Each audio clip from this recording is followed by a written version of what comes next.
Right. Ito na naman yung sa kabilang red creeper, oh. Ayan. Balancing doon, no. Sa right side na ano po, flat. Ito yung left side na flat. Ito.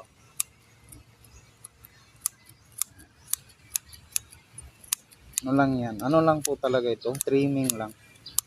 Yung mga lumalagpas lang ang ginugupit ko para hindi masyadong ano, yung kulay niya hindi mawala. No? Mumurahin lang ito mga kaibigan. Magkano lang ang presyo nito? Siguro nasa 5 pesos. Oh, binta nito. 5 pesos lang isang bag nito. Tapos pag tinanim mo ito, magdami din, magkapal.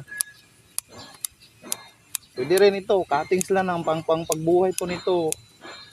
Cuttings lang.